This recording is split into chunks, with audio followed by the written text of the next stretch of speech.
शक्ति एस्ट्रोलॉजी में आपका स्वागत है। आज मैं आपको सिखाने जा रहा हूँ कि वर्षा का विचार आप लोग कैसे करेंगे, कि वर्षा कब होगी कब नहीं होगी। इसको सप्तनाड़ी पहले मैंने आपको सिखाया था कि वर्षा का ज्ञान प्रतिदिन आप कैसे निकालते हैं, वर्ष में वर्षा कैसे होगी, अधिक होगी कम होगी या छींटे पड़ेंगे, इसकी वीडियो हम आपको सिखा चुके हैं। आज हम आपको बताएंगे नक्षत्र के द्वारा कि सप्तनाड़ी चक्र के द्वारा आप वर्षा का विचार कैसे करेंगे।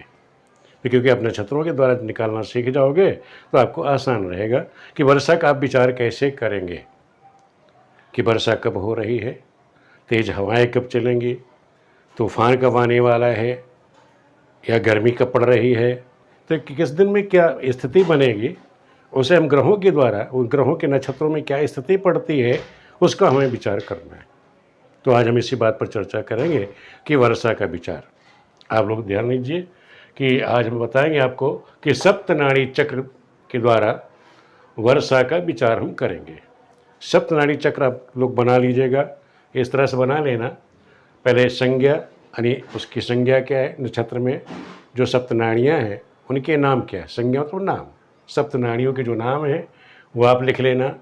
सातों नाम, ये नाड़ियों के नाम बता देता हूँ आपको। चंड, वायु, अग्नि, सौम्य, नीर, जल और अमृत। इस प्रकार ये 7 नाड़ियाँ हो गई सप्तनाड़ी।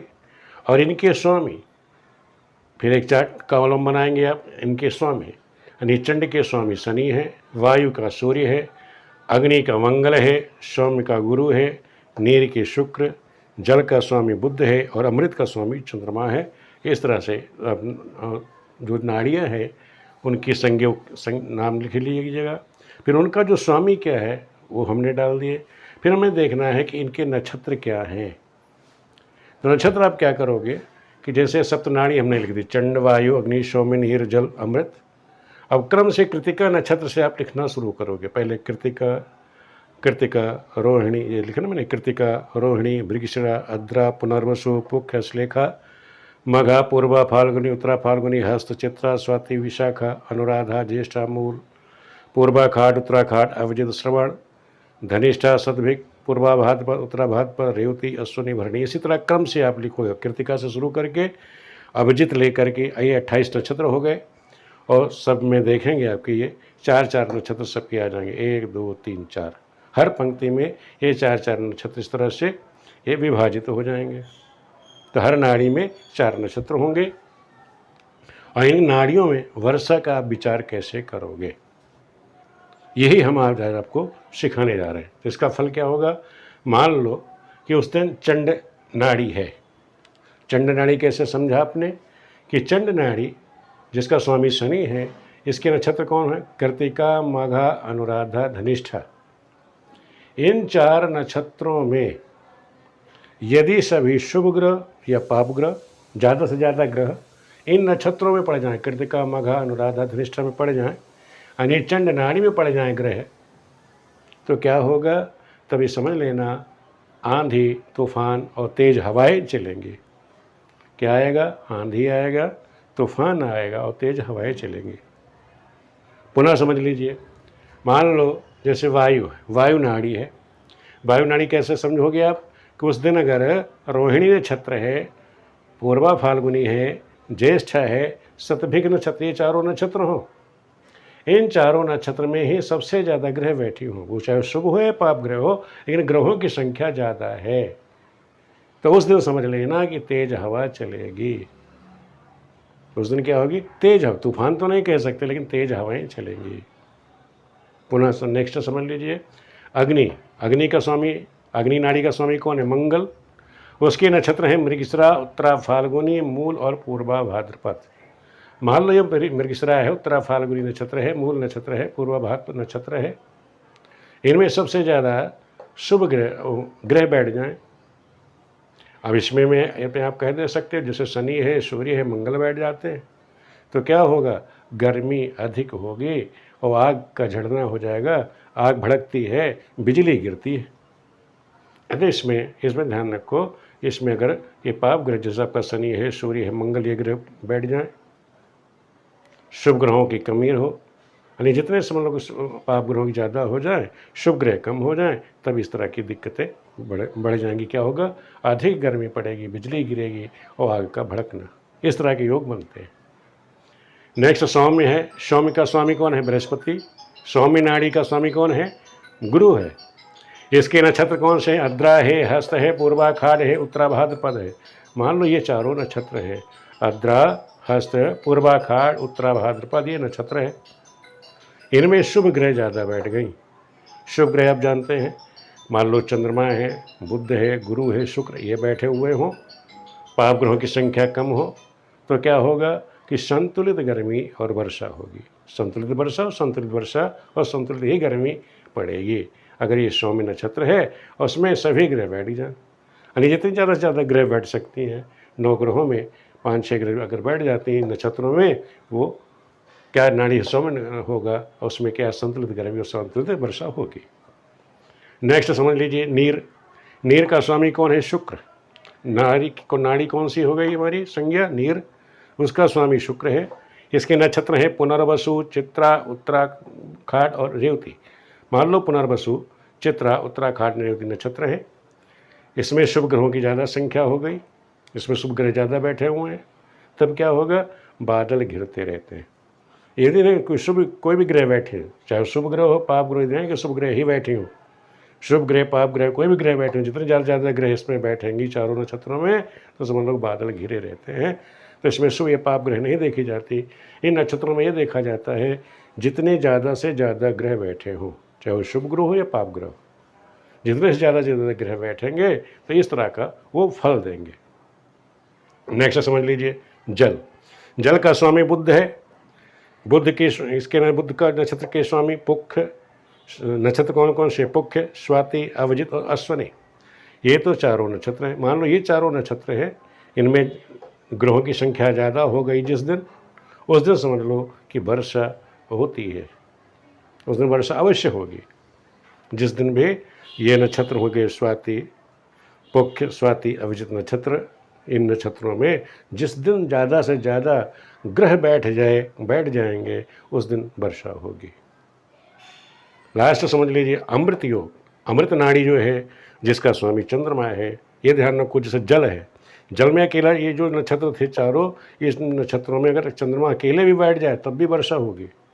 ये भी आप समझ लेना कि ये जो जल है, ये जल नाड़ी है, जहाँ मैंने बताया सोम बुध है, इन नक्षत्रों में ग्रह बैठ जाए, अकेला अगर चंद्रमा भी बैठ जाता है इन नक्षत्रों में, तब भी वर्षा हो जाएगी। इसी तरह अमृत योग में चंद्रमा है। इसके नक्षत्र कौन से हैं अमृत के? अश्लेखा, विशाखा, श्रवण, भरणी, ये नक्षत्र हों, इनमें ग्रह बैठी हों, ज़्यादा से ज़्यादा ग्रह बैठी हों, तो क्या होगा? अधिक तेज वर्षा होगी। क्या होगी?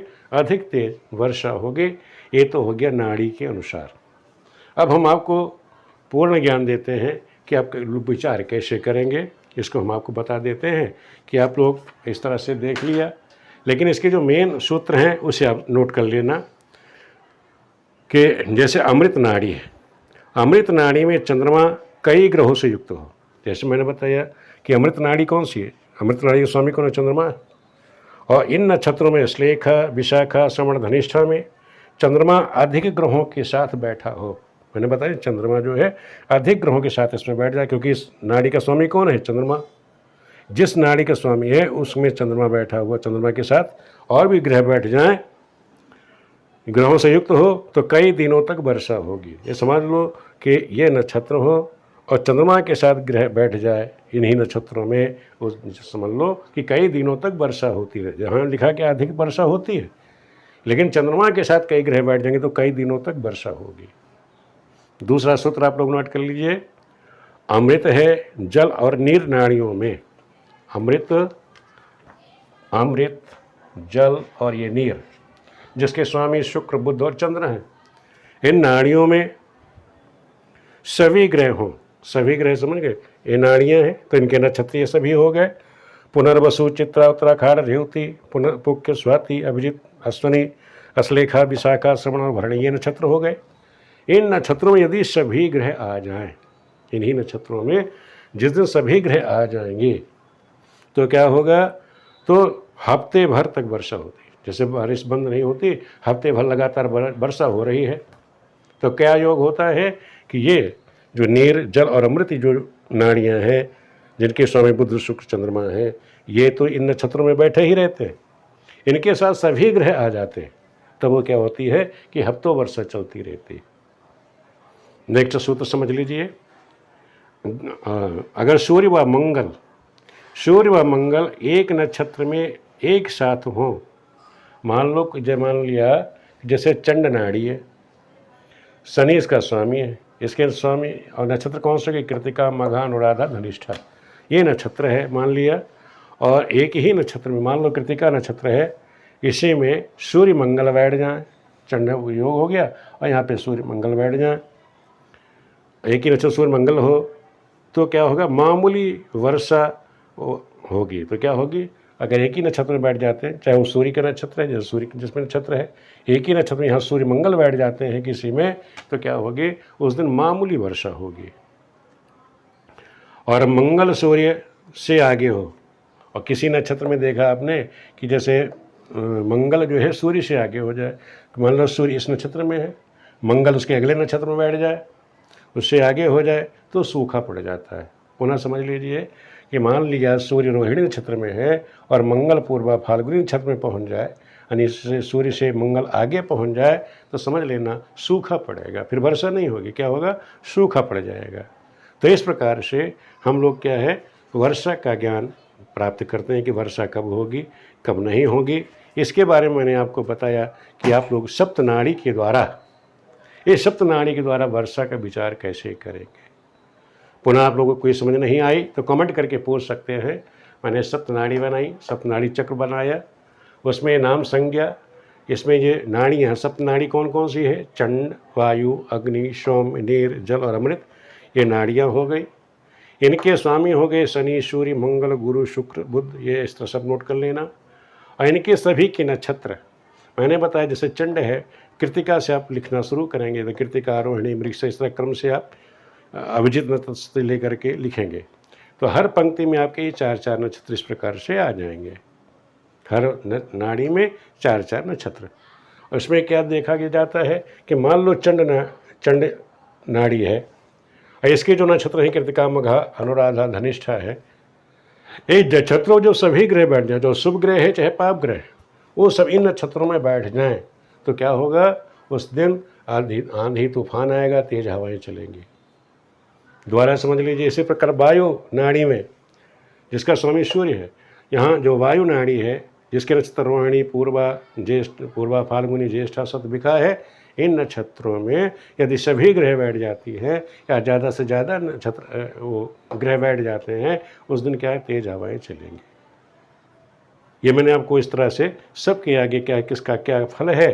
और मेन जो है कि जैसे जल नाड़ी है, बुध उसका स्वामी है, उसके नक्षत्र हैं पुख, स्वाति, अभिजित, अश्विनी।